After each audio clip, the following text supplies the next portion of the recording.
But there's a reason. There's a reason. There's a reason for this. There's a reason education sucks, and it's the same reason that it will never, ever, ever be fixed. It's never going to get any better. Don't look for it. Be happy with what you got. Because the owners of this country don't want that. I'm talking about the real owners now. The real owners, the big wealthy business interests that control things and make all the important decisions. Forget the politicians. The politicians are put there to give you the idea that you have freedom of choice. You don't. You have no choice. You have owners. They own you. They own everything. They own all the important land. They own and control the corporations. They've long since bought and paid for the Senate, the Congress, the state houses, the city halls. They got the judges in their back pockets. And they own all the big media companies, so they control just about all of the news and information you get to hear. They got you by the balls. They spend billions of dollars every year lobbying to get what they want. Well, we know what they want. They want more for themselves and less for everybody else. But I'll tell you what they don't want. They don't want a population of citizens capable of critical thinking. They don't want well-informed, well-educated people capable of critical thinking. They're not interested in that. That doesn't help them. That's against their interest. That's right. They don't want people who are smart enough to sit around the kitchen table and figure out how badly they're getting fucked by a system that threw them overboard 30 fucking years ago. They don't want that. You know what they want? They want obedient workers. Obedient workers. People who are just smart enough to run the machines and do the paperwork and just dumb enough to passively accept all these increasingly shittier jobs with the lower pay, the longer hours, the reduced benefits, the end of overtime, and the vanishing pension that disappears the minute you go to collect it. And now they're coming for your Social Security money. They want your fucking retirement money. They want it back so they can give it to their criminal friends on Wall Street. And you know something? They'll get it. They'll get it all from you sooner or later because they own this fucking place. It's a big club, and you ain't in it. You and I are not in the big club. By the way, it's the same big club they use to beat you over the head with all day long when they tell you what to believe. All day long, beating you over the head in their media, telling you what to believe, what to think, and what to buy. The table is tilted, folks. The game is rigged. And nobody seems to notice. Nobody seems to care. Good, honest, hard-working people, white collar, blue collar, doesn't matter what color shirt you have on. Good, honest, hard-working people continue. These are people of modest means. Continue to elect these rich cocksuckers who don't give a fuck about them. They don't give a fuck about you. They don't give a fuck about you. They don't care about you at all. At all. At all. Yeah. You know? And nobody seems to notice, nobody seems to care. That's what the owners count on, the fact that Americans will probably remain willfully ignorant of the big red, white, and blue dick that's being jammed up their assholes every day. Because the owners of this country know the truth. It's called the American dream, because you have to be asleep. The fact that it's cheap isn't necessarily a good thing at all, as I'll come to in a second. The fact that it's cheap is part of the hard problem of governance. The fact that it's cheap means any small state or even conceivably individuals could do this, and that is a very dangerous thing. There's only probably under $10 million per year, and maybe far less than that, being spent on geoengineering research. It's a mix of a handful of government grants and some private money, including support from Bill Gates. Bill Gates invests in geoengineering. Geoengineering destroys crops. Monsanto supplies the seeds to replace those crops. Bill Gates invests in Monsanto. So Bill Gates makes a ton of money. Monsanto makes a ton of money. And the small farmer gets squashed. Corn prices go higher because of a severe drought in this country. You know, where 41% of the country, or the world's supply of corn comes from. So corn prices are higher, the farmer has more money, so what does he do? He buys fertilizers, which drives up the mosaic stock, or he could purchase genetically modified seeds from Monsanto. You've got severe drought in Africa. In 2011, there was severe drought.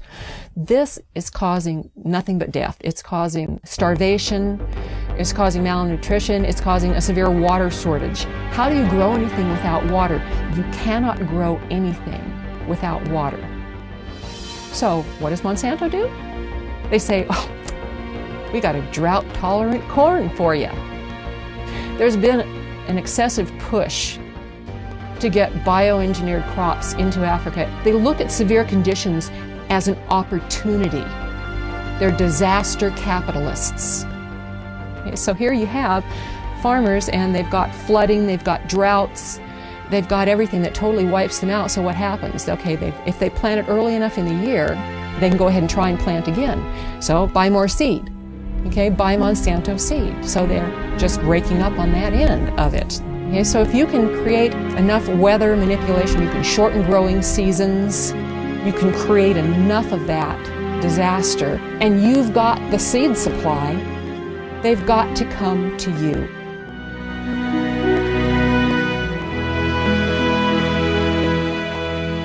Geoengineers have stated on the record that if global geoengineering was started, it could cause droughts in Asia and Africa. And they state that to the American public for probably obvious reasons. Why would they tell the American public that it could also cause droughts here? Why wouldn't it cause droughts here?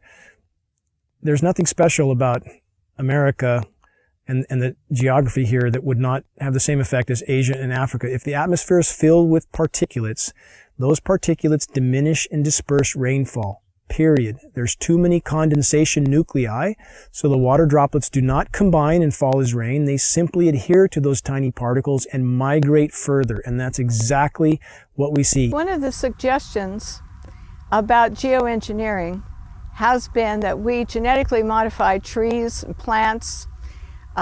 We genetically modify crops to be aluminum resistant, and this is ongoing at this time. And part of the geoengineering scheme is to say we're going to put all these chemicals and particles into our atmosphere, which is going to cause air pollution, water pollution, changes in soil pH, and could disrupt agriculture crop production to a great degree. So therefore, instead of saying that maybe this isn't a good idea that we pollute our air, water, and soils with the chemicals we're going to put into the atmosphere, which do come back down, there is a scheme abounding, which is happening right now, to modify some crops so that they are aluminum resistant to the types of chemicals and particles they're going to put into the atmosphere. It's just going to get worse until the point where we're not going to be able to grow anything at all unless it's a Monsanto genetically modified, abiotic stress resistant seed. The chemical companies and the and Monsanto and all of these companies are working together to make us totally dependent on their products for growing corn or growing any kind of agricultural product or trees, whatever. We're going to corporatize not only where the rainfall goes and who gets it through geoengineering and weather modification schemes, but we're also going to say that these are going to be the only crops that are going to grow in areas where we're putting in toxic chemicals that are coming down and altering the soils. One of the most basic things about human society is that we need food and water. And these are two of the things that are most severely dependent upon good weather. Rain at the right time of the year, sunshine so crops can grow, not enough sunshine and they don't grow, too much water, the plants die, not enough water, the plants die.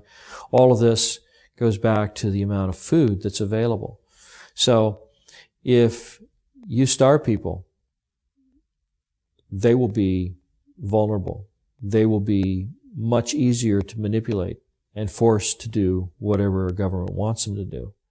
So if you control how much food there is, or its availability, through things like the weather, or using the weather as a strategic tool militarily, you can, dramatically influence what's going on in a country. And by doing that over and over again, sequentially through a region, it's possible that you can change the political spectrum over an entire region by doing this over and over again. Maybe even, do it over a much wider region, create so much instability that you're able to, come in and say, oh, we have these wonderful fast-growing crops, genetically modified, and this, you'll have something to eat in less than 3 weeks, and I imagine that, if you can control the food supply, that you can then consolidate the financial and the political interests of a country.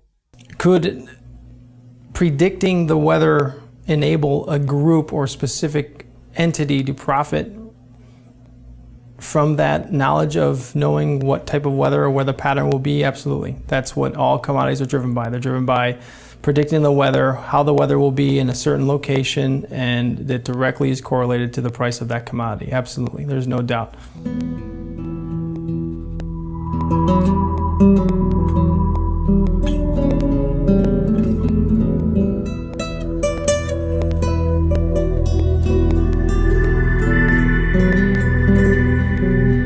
While there are a number of agendas associated with these damaging programs, one thing's for sure, they can be used to control our weather and thus corporatize every natural system on the planet.